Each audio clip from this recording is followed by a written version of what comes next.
अनुच्छेद 117, अनुच्छेद 117 में क्या दिया गया है?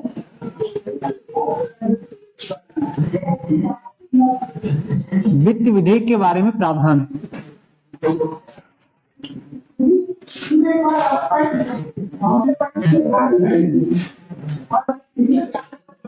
देखो, वित्त विधेयक और धन विधेयक, धन विधेयक किस अनुच्छेद में दिया गया है?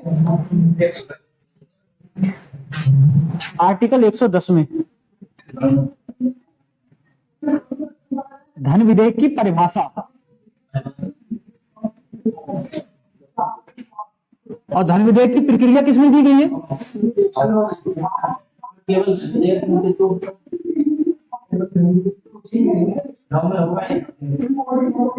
धन विधेयक की प्रक्रिया, यही आर्टिकल थे पीछे 109, 110। जब आपसे पूछे धन विधेयक का उल्लेख किसमें है, आप बताएंगे 109 में, क्योंकि परिभाषा आपको पता होना चाहिए। सॉरी, 110 में। किसमें बताएंगे? 110 में, क्योंकि आपको क्या पता होना चाहिए? परिभाषा पूछ रहा है। जब भी पूछेगा आपसे धन विधेयक का उल्लेख किस अनुच्छेद में है, तो अनुच्छेद 110 में। ठीक, 109 में तो ये बताएगा कि धन विधेयक पेश कैसे किया जाएगा, और 110 में बताएगा धन विधेयक की परिभाषा क्या है। 117 बता रहा है वित्त विधेयक के बारे में। अब आपको ये बताया था कि जो धन विधेयक होता है वो एक प्रकार का क्या होता है? वित्त विधेयक होता है। वित्त विधेयक दो तरह के विधेयक होते हैं। वित्त विधेयक कितने तरह के होते हैं? दो। अनुच्छेद किसमें दिया गया है? 117 में दोनों की डेफिनेशन दी है। तो वो वित्त विधेयक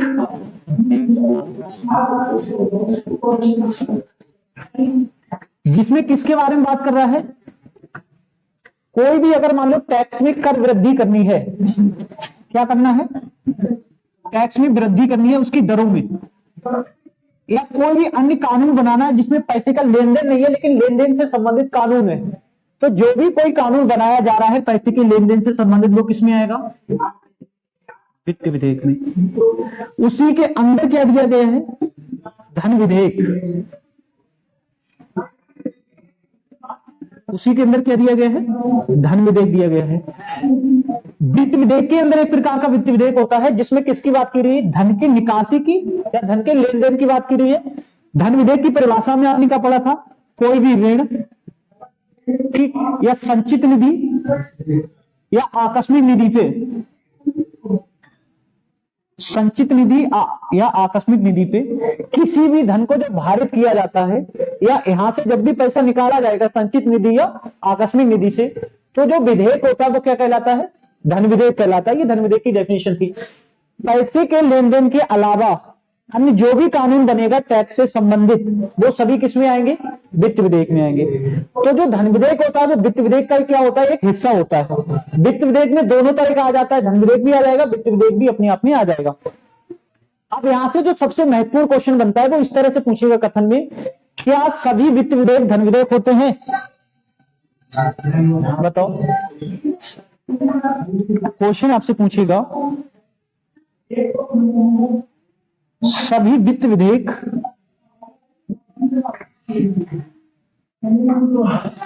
धन विधेयक होते हैं?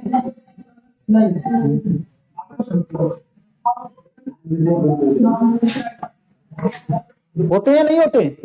नहीं होते हैं, क्योंकि सभी वित्त विधेयक धन विधेयक नहीं होते हैं।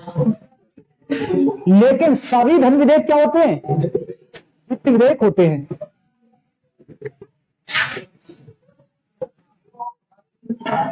सभी धन विधेयक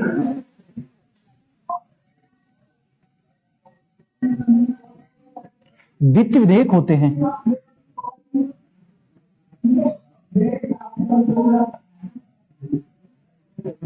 ये हाँ होते हैं। ठीक, वित्त विधेयक क्या हो जाएगा?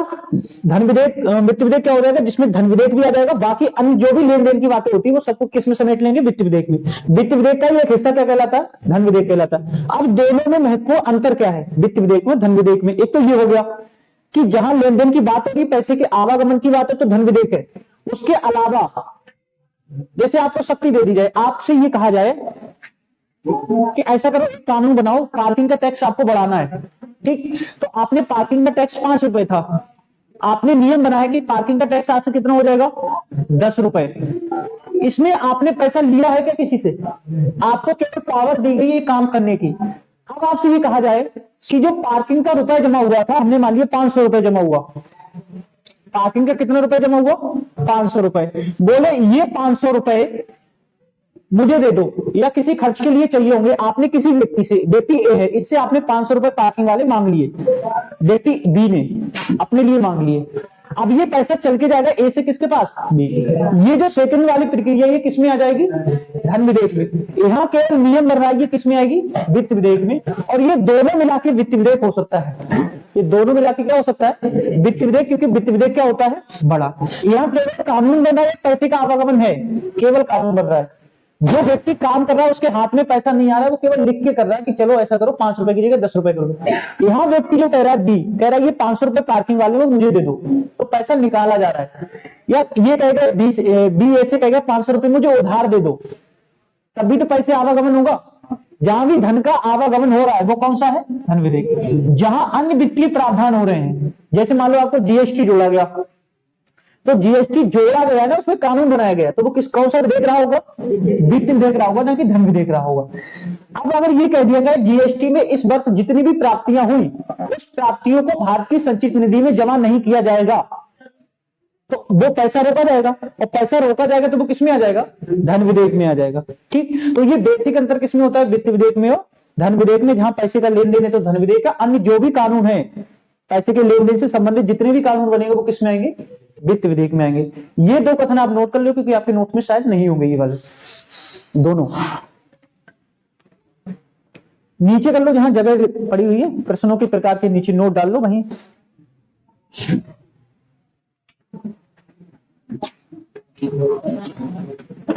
चाहो तो ये वाला गोला इस तरह से बना लेना जैसे रीजनिंग में बनाते हो।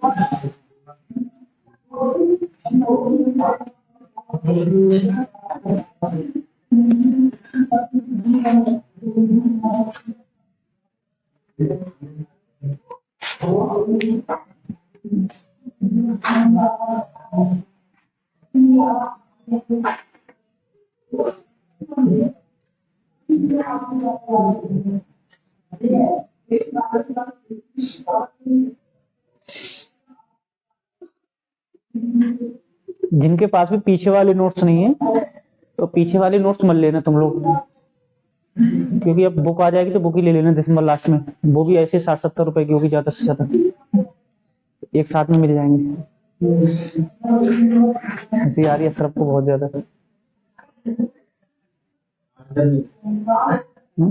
8 दिन से ज्यादा लग जाएंगे।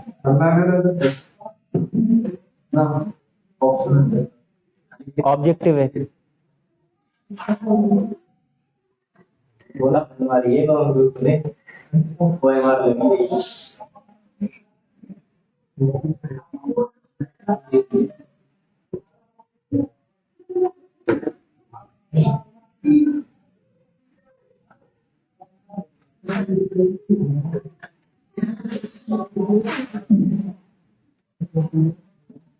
नोट कर लिए। अब देखो वित्त विधेयक में और धन विधेयक में एक अंतर ये होता है, धन विधेयक केवल कहां पेश किया जाता है,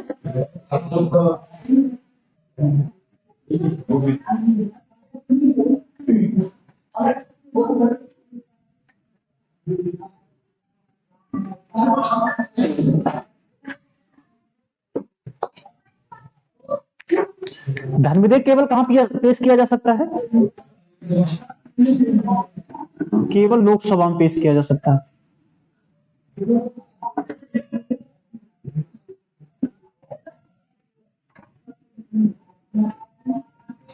सेम कंडीशन है, ये भी केवल कहां, केवल लोकसभा में।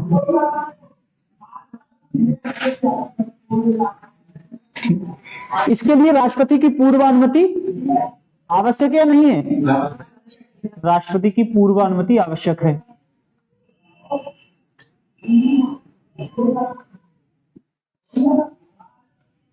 इसके लिए भी राष्ट्रपति की पूर्व अनुमति आवश्यक है।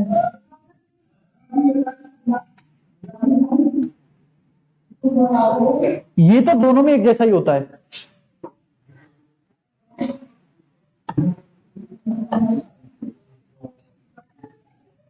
अब इसमें क्या है कि राज्यसभा इसे अस्वीकृत कर सकती है, बताओ। राज्यसभा अस्वीकृत नहीं कर सकती,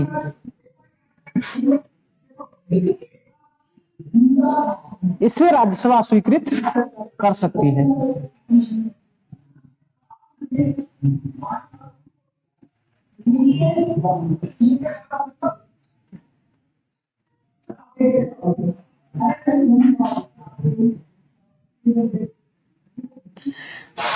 संयुक्त बैठक बुलाई जा सकती है, बताओ। संयुक्त बैठक नहीं बुलाई जा सकती, क्या लोकसभा में बुलाई जा सकती है?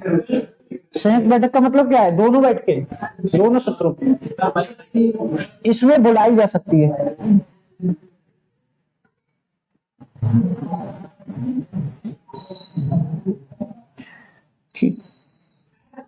इसमें राष्ट्रपति कौन सा वीटो नहीं कर सकता है? निलंबनकारी वीटो। ये भी वीटो पॉकेट वीटो तो एक ही बात है। निलंबनकारी वीटो राष्ट्रपति नहीं कर सकता है।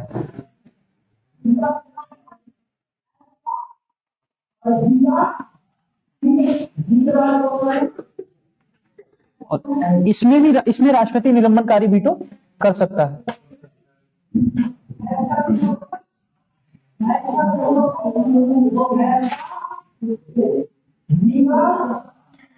तो अंतर हो जाएगा किसमें? वित्त विधेयक में। ये दो तो जैसे कि ये भी केवल लोकसभा में पेश किया जाएगा, वित्त विधेयक भी केवल लोकसभा में पेश किया जाएगा।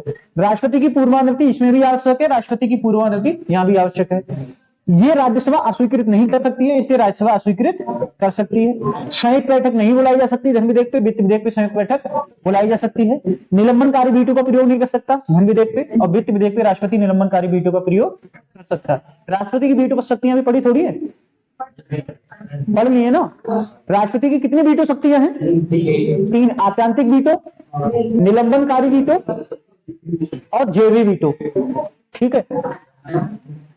तो इसमें लिख लो ये वाले 2 पॉइंट, जहां वित्त विधेयक लिखा है वहां लिख लो, ये चारों लिख लो इधर वाले। फिर भी निलंबित कर सकता है राष्ट्रपति से।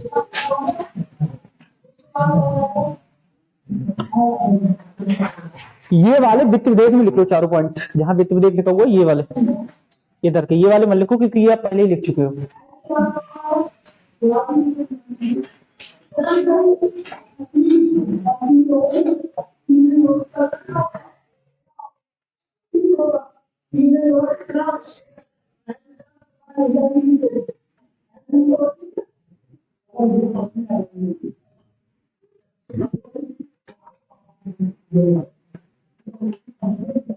निलंबनकारी वीटो का मतलब क्या होता है? तो राष्ट्रपति लौटा सकता है, निलंबित थोड़ी कर रहा है, निरस्त थोड़ी कर रहा है। देखो आत्यांतिक वीटो नहीं कर सकता, आत्यांतिक वीटो को रद्द कर देना।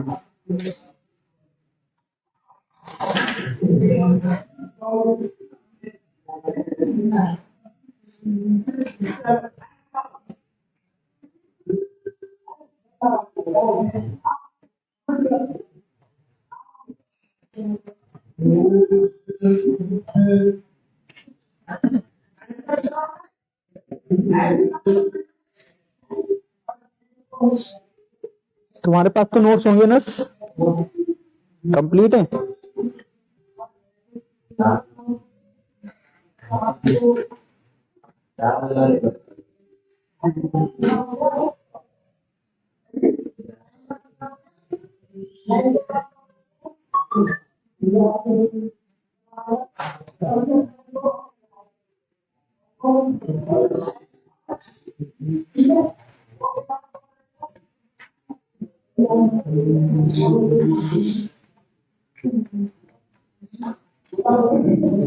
नोट कर लिया?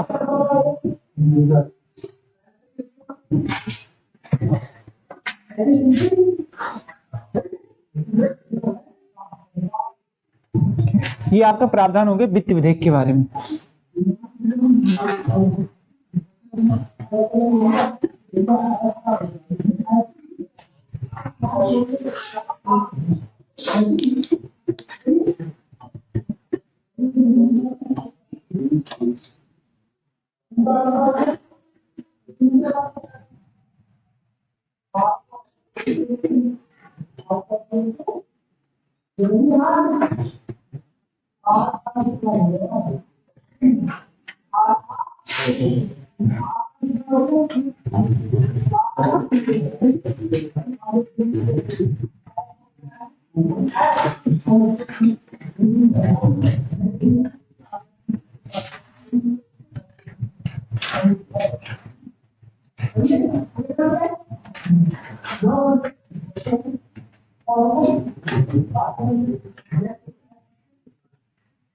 अनुच्छेद 118 अगला आर्टिकल दिया गया है जिसमें संसद क्या कर सकता है, कार्यवाही संचालन के लिए नियम विनियम बना सकता है। इसमें आर्टिकल नहीं पड़ा, डाल लो 118 है, जो लाइन लिखी है ना 117 के बाद वो आर्टिकल 118 है।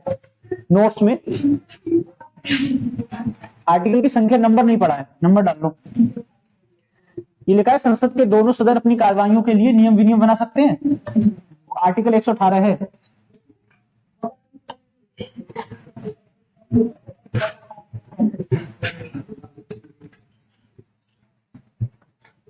संसद के दो सदन हैं, लोकसभा और राज्यसभा, दोनों अपनी कानून अपनी जो कार्यवाहियां उनके लिए नियम बना सकते हैं अलग अलग। ठीक, ये पावर दोनों सदनों के पास होती है। अब संसद के जो सत्र शुरू होता है, जो भी बैठक शुरू होती है, तो जो पहला घंटा होता है उसे क्या कहते हैं, प्रश्नकाल। और प्रश्नकाल कब से कब तक चलता है, 11 बजे से 12 बजे तक। दोपहर की बात हो रही है।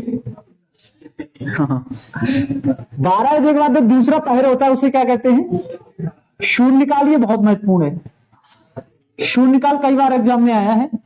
12 बजे से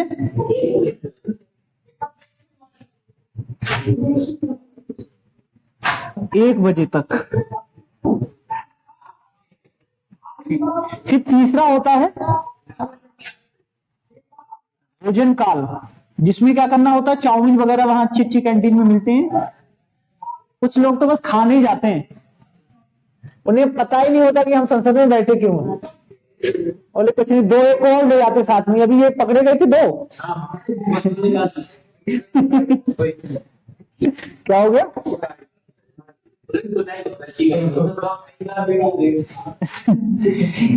1 बजे से 2 बजे तक। कितनी देर में खाना खाते हैं ये, 1 घंटे में। और बैंक का कर्मचारी आधे घंटे में टाइम दिया गया, बाकी सब लोगों को आधे घंटे का टाइम है लंच का। वो भी काम कितना कर रहे हैं, 11 बजे पहुंच रहे हैं।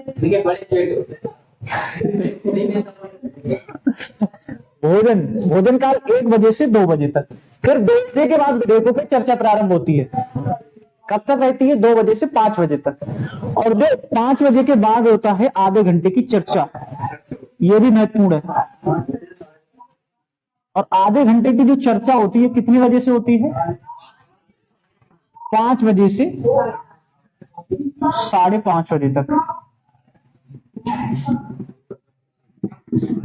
तो ये पूरे दिन का शेड्यूल होता है किसका, संसद की जो कार्रवाई होती है उसका। सबसे पहले प्रश्न पूछे जाते हैं प्रश्नकाल में 11 बजे से 12 बजे तक।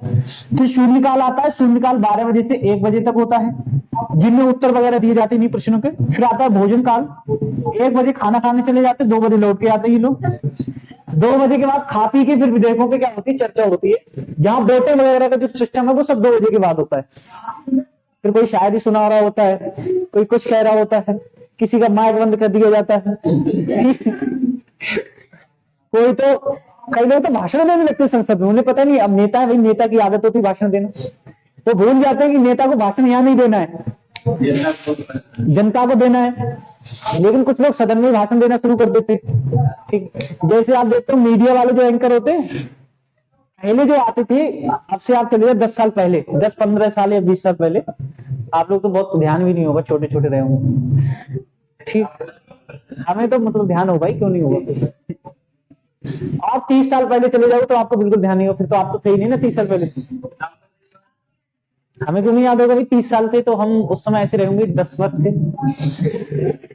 30 वर्ष पहले। बताते हैं 36 से 37 है हमारी एज, 37 हो जाएगी इस बार। हंसी क्यों आ रही तुम लोग, यकीन ना हो रहा है। योगा योगा किया करो, यंग रहोगे हमारी तरह।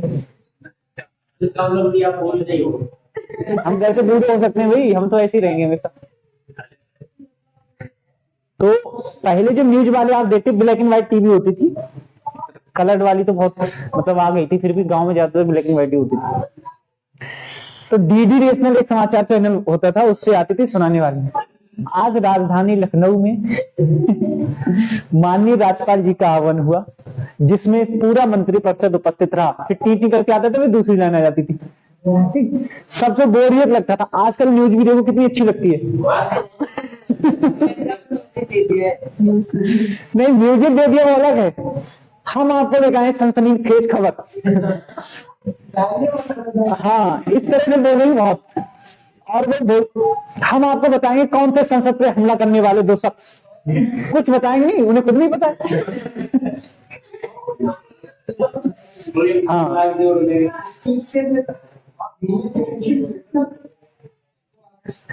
वो आगे वो लगाना, तो पहले जो होते थे उन्हें पढ़ना पड़ता था। अब आगे स्क्रीन लगी होती, जैसा वो आता जाता है वैसे ही बोलते चले जाते हैं। आगे बहुत बड़ा स्क्रीन लगी होती है, तो भाग के आते एकदम से, ऐसा करके नहीं हमला हो गया है। कल है पाकिस्तान का आखिरी रात। अब जनता सोच रही सही में, पता चला पाकिस्तान अब भी है। आखिरी रात उन्होंने 4 साल पहले बता दी थी। तो क्या तबाह हो जाएगा पाकिस्तान? Question mark. अब क्या भी नहीं लगाते हैं, वो कहते तबाह हो जाएगा पाकिस्तान, क्वेश्चन मार्क लगा देंगे। ठीक, तो इस तरह से जैसे मीडिया वाले भाषण देना, ऐसे नेता कुछ लोग होते हैं वो भाषण देने लगते हैं उसमें। तो ये आपको ध्यान रखना है, 4 जो महत्वपूर्ण है संसद की कार्रवाई जिस तरह से संचालित होती है: प्रश्नकाल, शून्यकाल, भोजनकाल और आधे घंटे की चर्चा। फिर आज बात आती है प्रश्न की। प्रश्न कितने प्रकार के होते हैं संसद में?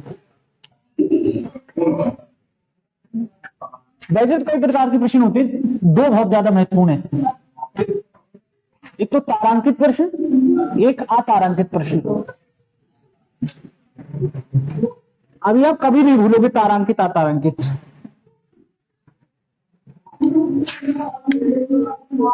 पहला है तारांकित प्रश्न। आपसे पूछता क्या इस क्वेश्चन में? ये पूछेगा, बताइए तारांकित प्रश्नों के जो उत्तर हैं लिखित दिए जाते हैं, मौखिक। अतारांकित प्रश्न। और तीसरा जो महत्वपूर्ण है वो है अल्प सूचना प्रश्न।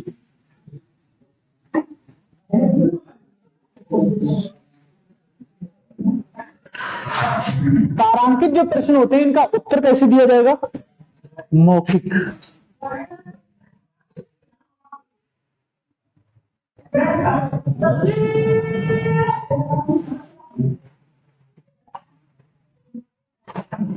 अतारांकित प्रश्नों का उत्तर कैसे दिया जाता है?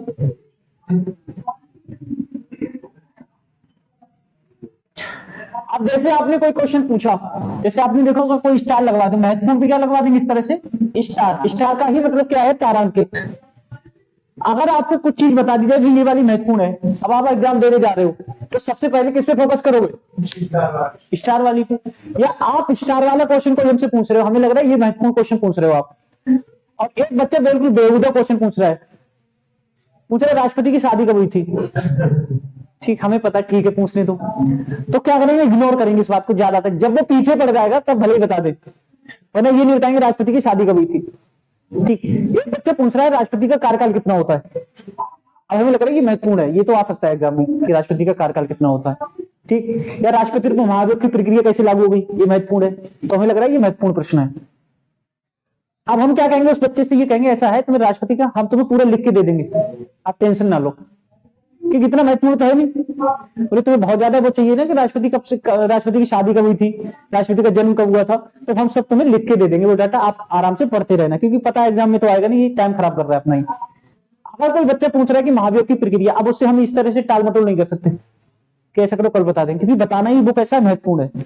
तो जो तारांकित प्रश्न होते हैं वो महत्वपूर्ण प्रश्न होते हैं, उनका उत्तर सदन में तुरंत दिया जाता है मौखिक रूप से। ये नहीं कि कल आके उत्तर देंगे, भाई कोई महत्वपूर्ण विषय है उस पर आप इस तरह से टाल मटोल नहीं कर सकते। दूसरा अतारांकित प्रश्न है।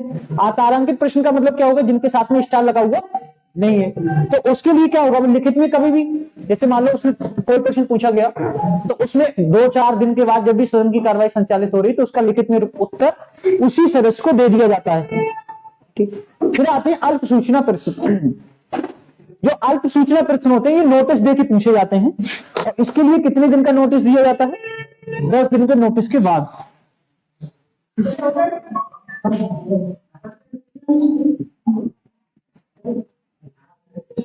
और उत्तर कैसे दिया जाता है इनका?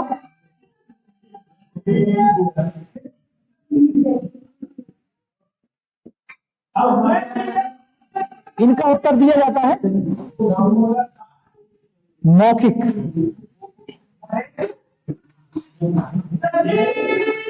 उत्तर कैसे दिया जाएगा इनका? मौखिक रूप से। लिखा हुआ है नोट्स में? लिखा तो है। अच्छा, आपको नोट्स नहीं। इसका उत्तर कैसे दिया जाएगा? मौखिक रूप से दिया जाएगा। किसका? अल्प सूचना। ये भी किसी मंत्री वगैरह से, जैसे मान लो कोई सदस्य क्वेश्चन कर रहा है तो पहले 10 दिन पहले उसे नोटिस दे दिया जाएगा, और नोटिस के बाद वो उत्तर देगा उसका। वो भी कैसे रूप से देगा? मौखिक रूप से। ठीक, ये जो जैसे अल्प सूचना प्रश्न है, ये प्रश्न जब भी पूछा जाता है, कोई भी प्रश्न जब पूछा जाता है संसद में, तो क्या होता है? खड़े होकर डायरेक्ट नहीं होता है, दोनों सदन बैठे हुए हैं। जैसे मान लो ये विपक्ष है, ये सत्ता पक्ष है। विपक्ष में कम लोग हैं, स्वाभाविक सी बात है, 10% भी नहीं है काम किसके पास। तो सत्ता पक्ष में देख लो। ठीक, तो ये मान लो कांग्रेस पार्टी के सदस्य हैं, ये राहुल गांधी है। ठीक है, राहुल गांधी जी इधर ध्यान दो थोड़ा। मतलब राहुल गांधी से तुलना कर दी तो अपने आप को हीन समझ रहे हैं। उसकी पढ़ाई लिखाई के बारे में पता नहीं है इन्हें। अभी कह देते मोदी जी से तुलना तो खुश हो जाते। केवल पद की तरफ देख रहे हो तुम, पद तो आता जाता रहता है।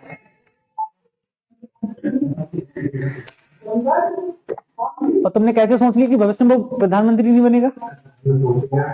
तुम इतना हीन भावना से कैसे गर्दन नीचे के कर गए? जैसे मान लो ये राहुल गांधी है, ठीक है। अब राहुल गांधी तुम्हें पता है सदन में बोलते तो मजाक ज्यादा बन जाती है उनकी। ठीक, सेम तुम्हारी तरह हरकतें करते हैं वो। समझदार तो बहुत है इनकी तरह राहुल गांधी जी समझदार तो बहुत है, लेकिन अपनी ही बात में कभी कभी फंस जाते हैं। तो जैसे मान लीजिए ये विपक्ष है, इधर वाली साइड में बैठे हुए लोग सत्ता पक्ष है। अब विपक्ष में भी सबके लिए टाइम दिया जाता है बोलने का। जैसे मान लो हम अध्यक्षता कर रहे हैं, लोकसभा अध्यक्ष, तो लोकसभा अध्यक्ष नाम बोलेगा कि हाँ फलाने सदस्य लोकसभा संख्या बोलता है, फिर वो सदस्य बोलना शुरू करेगा। तो वो टाइम पहले से होता है, 15 मिनट 20 मिनट जो भी टाइम दिया जाता है सदस्य को बोलने के लिए। सदस्य बोलने को खड़ा होगा, अब पता चला सदस्य ने अपने 10 मिनट में तो शायरी कंप्लीट कर पाए। ऐसा बहुत होता है। या सदस्य बिन मतलब की बातें कर रहा है 10 मिनट में, तो लोकसभा का जो स्पीकर होगा वो क्या करेगा, भाई बस 2 मिनट बचे हुए, 2 मिनट में कंप्लीट करो। ठीक है, बस माननीय महोदय 2 मिनट और लूंगा, ऐसे कहते हैं, आपने देखा होगा। तो नहीं बस हो गया, घंटी बजा देगा वो।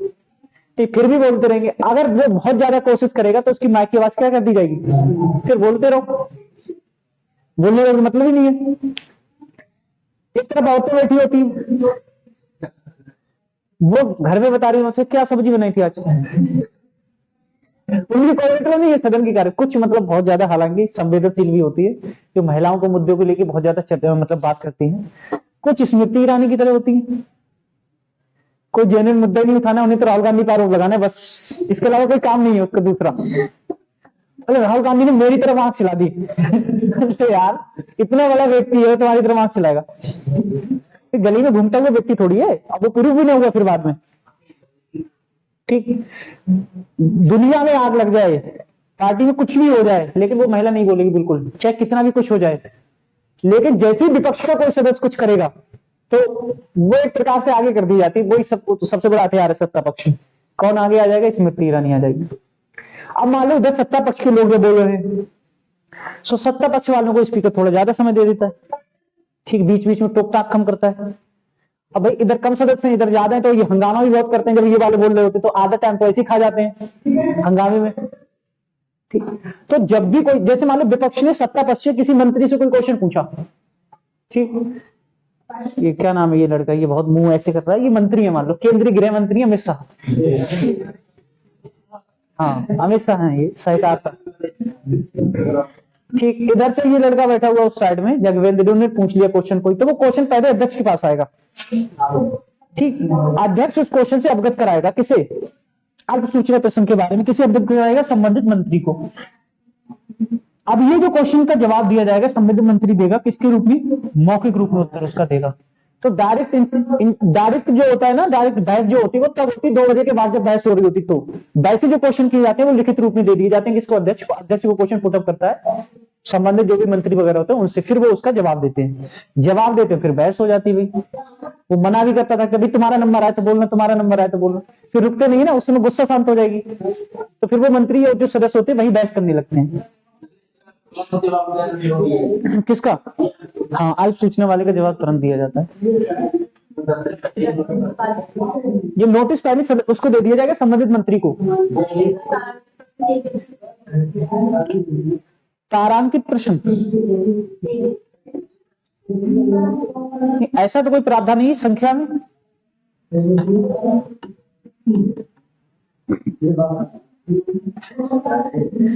कौन सी बातें नहीं चलती हैं?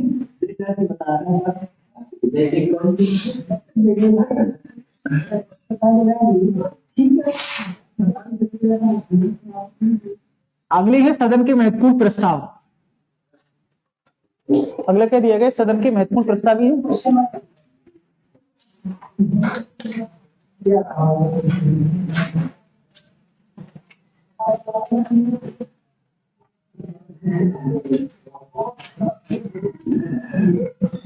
आपने पीछे लोकसभा की शक्तियां पढ़ी थी, उसमें पढ़ा था विश्वास प्रस्ताव, अविश्वास प्रस्ताव, निंदा प्रस्ताव और कार्य स्थगन प्रस्ताव केवल कहां पेश किए जा सकते हैं? लोकसभा में।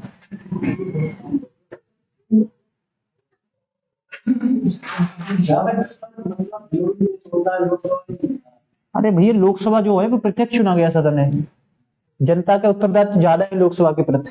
राज्यसभा वाले तुमसे वोट लेने थोड़ी आ रहे हैं। जहां जनता का ज्यादा वर्चस्व होगा वहां ज्यादा महत्वपूर्ण चीजें रखी जाएंगी। विश्वास प्रस्ताव हमेशा कौन लेकर आएगा? सत्ता पक्ष। ये ध्यान रखना, विश्वास प्रस्ताव कौन लेकर आएगा? सत्ता पक्ष लेकर आएगा। सत्ता पक्ष क्यों लाएगा? ये राष्ट्रपति कहेगा इससे, सत्ता पक्ष जो भी पार्टी होगी उससे कहेगा भाई अपना बहुमत सिद्ध करके दिखाओ। नमस्ते। तो नमस्ते, विश्वास प्रस्ताव सत्ता पक्ष लेगा, क्यों? अपना बहुमत सिद्ध करने के लिए।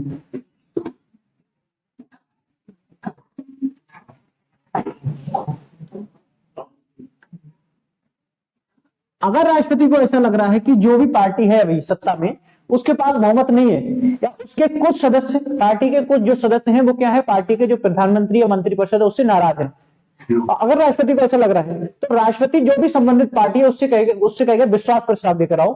विश्वास प्रस्ताव का मतलब क्या हो जाएगा कि अपना बहुमत सिद्ध करके दिखाओ। ठीक। अब विश्वास प्रस्ताव पहली बार आया था 1979 में।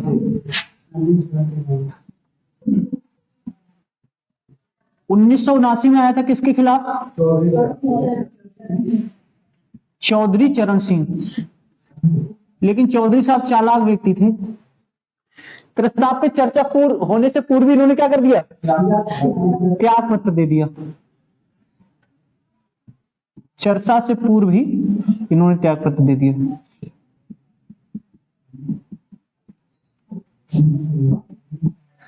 फिर दोबारा कब आया? 1990 में, किसके खिलाफ? बीपी सिंह।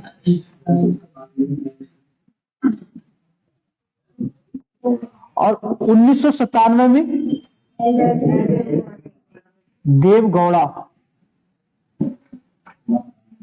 और ये दोनों व्यक्ति बहुमत सिद्ध नहीं कर पाए तो क्या करना पड़ा?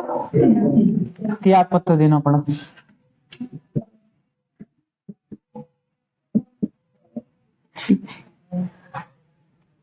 विश्वास प्रस्ताव पहली बार आप ध्यान रखना 1979 में किसके खिलाफ? चौधरी चरण सिंह के खिलाफ आया था। ठीक। विश्वास मत हासिल नहीं कर पाए 1990 में बीपी सिंह और 1997 में अजीत देवगौड़ा, तो इन्हें क्या करना पड़ा? त्याग पत्र देना पड़ा। तो अब तक 3 ही बार केवल आया है। ठीक। विश्वास प्रस्ताव पहली बार 1979 में जो पारित नहीं हुआ था, 2 बार जब बाद में आया तो पारित हो गया। ये राष्ट्रपति कहता है, और राष्ट्रपति तभी कहता है बहुत ज्यादा गठबंधन वगैरह की इस तरह से सरकार हो तो पूर्ण बहुमत में राष्ट्रपति रेयर ही केस में इस तरह के कोई काम करेगा, क्योंकि देखो मात्र कितनी बार आया है? 3 बार आया है। एक तो राष्ट्रपति भी ठीक ठाक होना चाहिए, लुंग पुंज टाइप का राष्ट्रपति नहीं होना चाहिए। अभी वाले जो राष्ट्रपति है ना, इनके बस की बात नहीं कि कह सकेंगे। पहली बार तो बहुमत में है सरकार।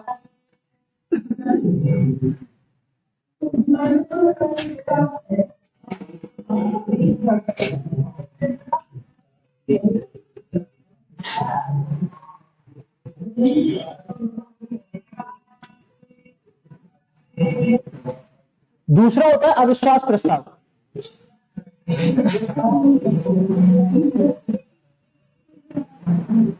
देखो, विश्वास प्रस्ताव भी लोकसभा में लाया जा सकता है, ये भी केवल कहां लाया जा सकता है? केवल लोकसभा में, राज्यसभा में नहीं लाया जा सकता। ये केवल कहां लाया जा सकता है? लोकसभा में लाया जा सकता है।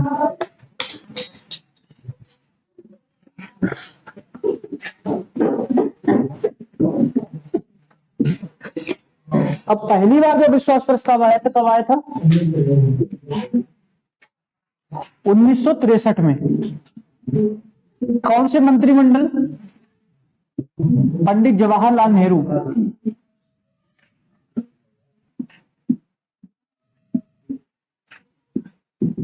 मंत्रिपरिषद के विरुद्ध।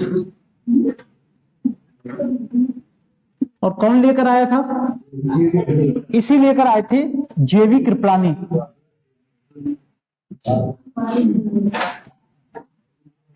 लेकिन ये पारित नहीं हुआ था।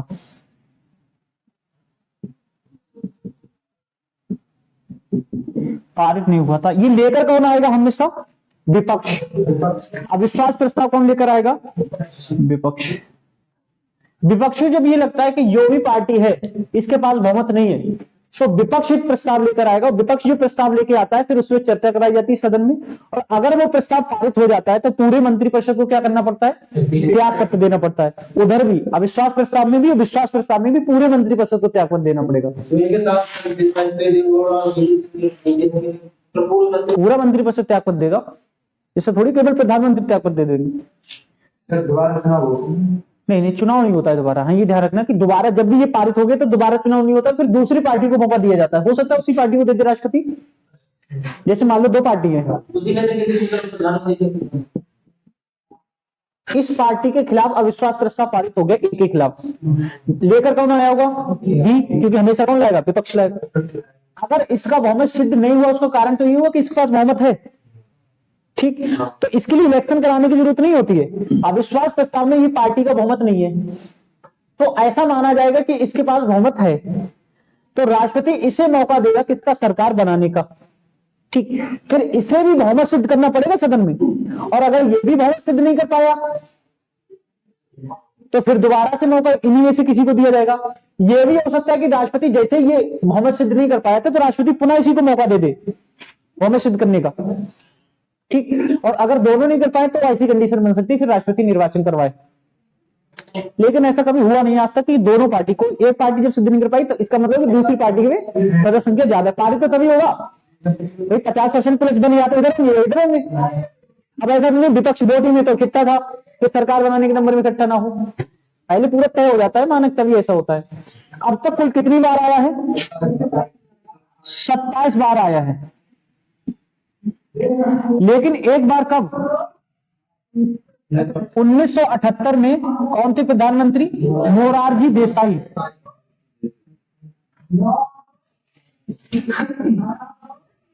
उन्नीस सौ 1978 में मोरारजी देसाई ने क्या किया? प्रस्ताव पारित होने से पूर्व ही क्या कर दिया? त्यागपत्र दे दिया इन्होंने। हाँ,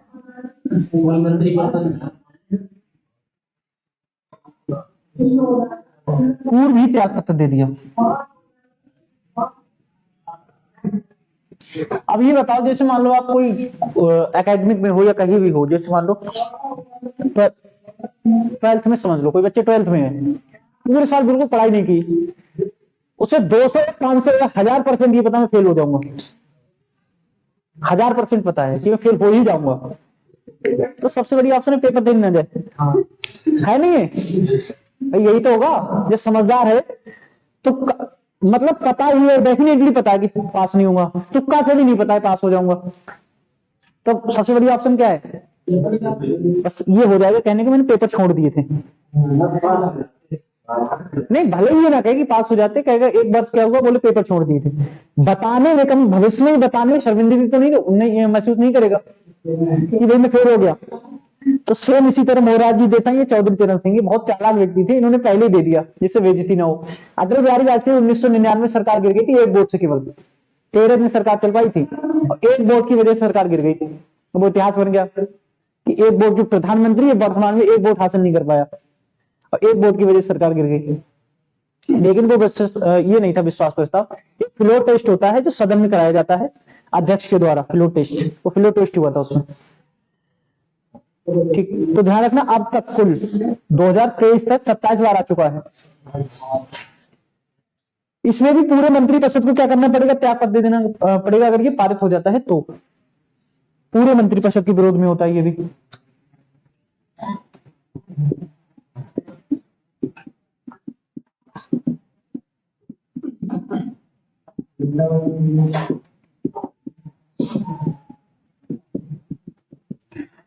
लाया कहां जाएगा, केवल लोकसभा में, राज्यसभा का तो कोई महत्व नहीं है प्रस्तावों से संबंधित।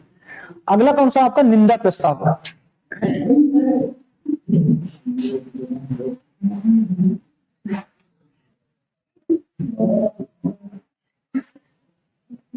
धन विधेयक कल पढ़ाया था, परसों कल पढ़ाया था, तो बताया था कि धन विधेयक में अगर एक भी सदस्य सत्ता पक्ष के विरोध में वोटिंग कर देता है या फिर ऐसे मान लो धन विधेयक पारित नहीं हो पाए तो पूरे मंत्रिपरिषद को त्याग पत्र देना पड़ता है।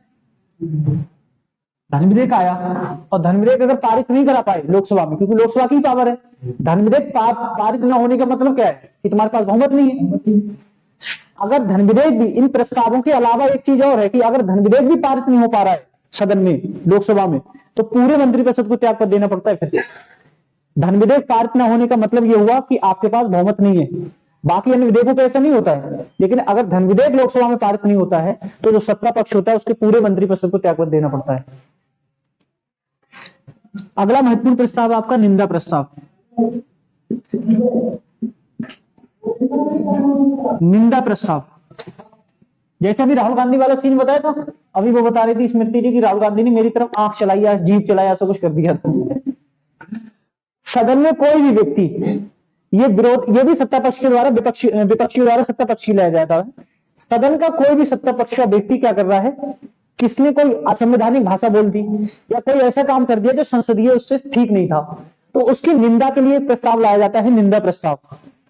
और निंदा प्रस्ताव जब लाया जाएगा तो निंदा प्रस्ताव पे क्या होगी, वोटिंग होगी, और अगर ये पारित हो जाए, निंदा प्रस्ताव किसी एक व्यक्ति के विरोध में लाया जाता है कि गलती किसने की होगी, एक व्यक्ति ने।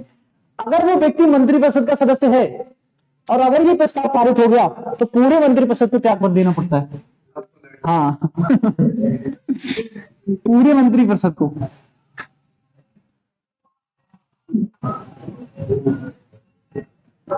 त्याग पत्र देना पड़ता है। ठीक, तो निंदा प्रस्ताव भी किसके द्वारा लाएगा, विपक्ष के द्वारा। किसके लिए, अगर कोई व्यक्ति सदस्य, कोई संसदीय सदस्य या मंत्रिपरिषद का कोई सदस्य है,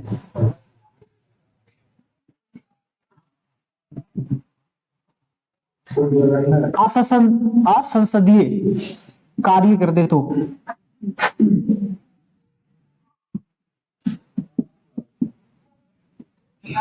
उसकी निंदा के लिए लाया जाता है।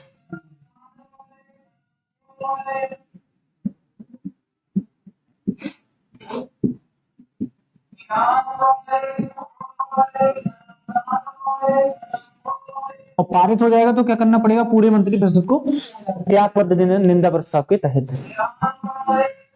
अगला आपका कौन सा, ध्यान आकर्षण प्रस्ताव, कार्य स्थगन प्रस्ताव। चौथा है कार्य स्थगन प्रस्ताव।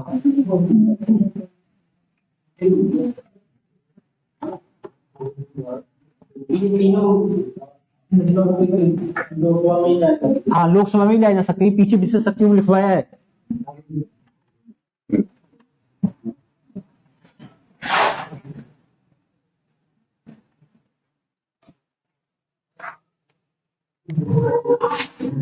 कार्य स्थगन प्रस्ताव,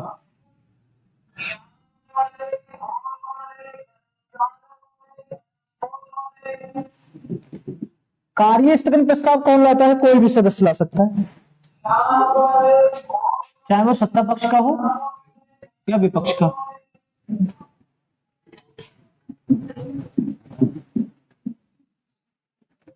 लाया क्यों जाएगा? जब कोई दुर्घटना वगैरह घटित हो जाती है और सदन की कार्रवाई स्थगित करानी होती है, तो उस दुर्घटना से अवगत कराने के लिए कोई भी सदस्य कार्य स्थगन प्रस्ताव लेकर आएगा। कार्य स्थगन प्रस्ताव सदन की कार्रवाई को स्थगित करने के लिए लाया जाता है। इसका उद्देश्य क्या है? सदन की कार्रवाई को स्थगित करना।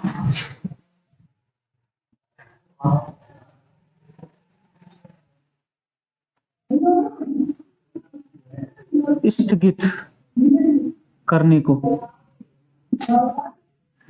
ठीक कोई भी सदस्य ला सकता है और इससे सदन की कार्रवाई क्या होती है? निश्चित समय के लिए स्थगित कर दी जाती है। बता दिया जाता है कि सदन की कार्रवाई कब तक स्थगित रहेगी। अगला आपका कौन सा है? ध्यान आकर्षण प्रस्ताव।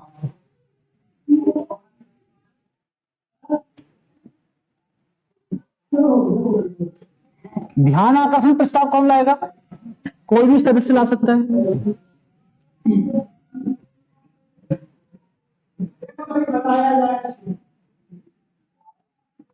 क्यों लाएगा? जो भी संबंधित मंत्री होगा, कोई भी मंत्री हो जो उस कार्य से संबंधित है,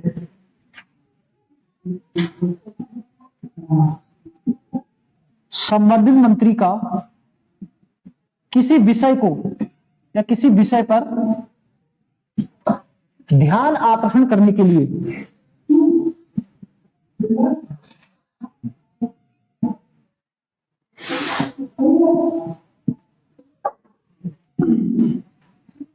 कोई विभाग का जो मंत्री होगा उस विभाग में, जैसे मान लो कोई नगर क्या कहते हैं, सड़क परिवहन मंत्री है और तुम्हारे यहाँ का पुल टूटा हुआ है, तो पुल टूटा हुआ तो कौन बनवाएगा? अशोक। पुल टूटा हुआ है नहीं? या सही हो गया है? चालू नहीं हुआ, सही हो गया है।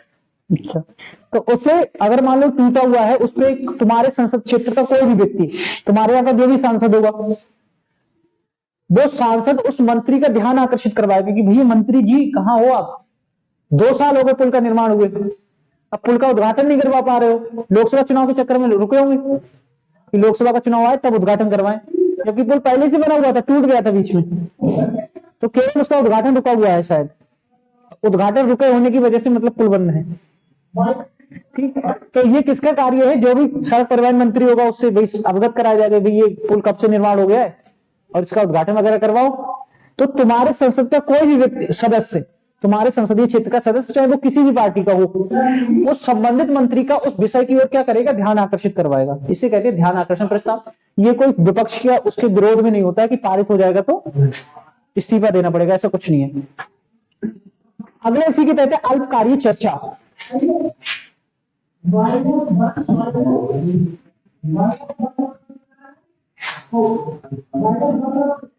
अल्पकालीन चर्चा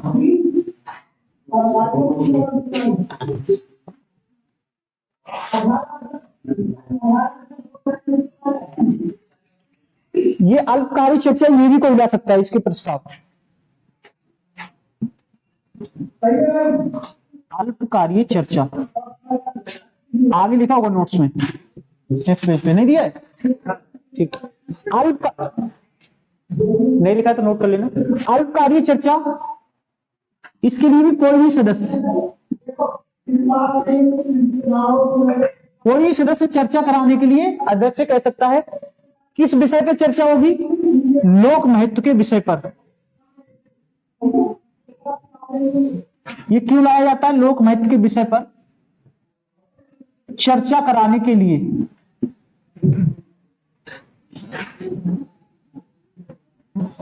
जैसे मान लो कोविड आ गया, सरकार, जैसे डेंगू था, डेंगू में सरकार ने कोई बात ही नहीं की डेंगू पर। सदन में इतनी लोगों ने कहा, जो भी संसदीय अन्य क्षेत्र के थे, उन्होंने इतनी चर्चा कराने का प्रयास किया। डेंगू की चर्चा क्यों नहीं कर रहे हो? लोक महत्व का विषय है, क्योंकि इतने लोगों की मौत हुई डेंगू में, लेकिन सरकार ने कोई चर्चा नहीं की। सरकार को अपनी भाषण देने में बिजी थी कि उत्तर प्रदेश दुनिया का सबसे बड़ा हब बनने जा रहा है रोजगार के संबंध में। बताया कि 5 करोड़ कुछ बाहर के लोग आएंगे रोजगार प्राप्त करने, वही पहले उत्तर प्रदेश वालों को दे दो। ठीक, नमस्ते।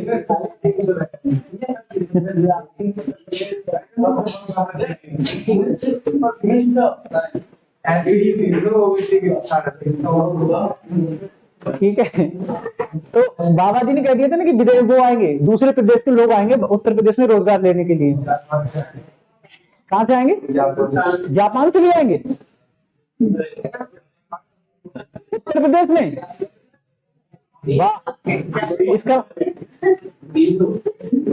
ये समझ में आएगा। लोक महत्व कोई भी हो सकता है, जैसे मान लो कोविड है, डेंगू है, इस तरह की कोई दिक्कत होती है प्रदेश में या देश में, तो उस पर चर्चा करने के लिए कोई भी सदस्य अल्पकालीन चर्चा का प्रस्ताव ला सकता है। ठीक है, तो ये आपके संसद के महत्वपूर्ण प्रस्ताव। कल पढ़ेंगे संसद की महत्वपूर्ण समितियां।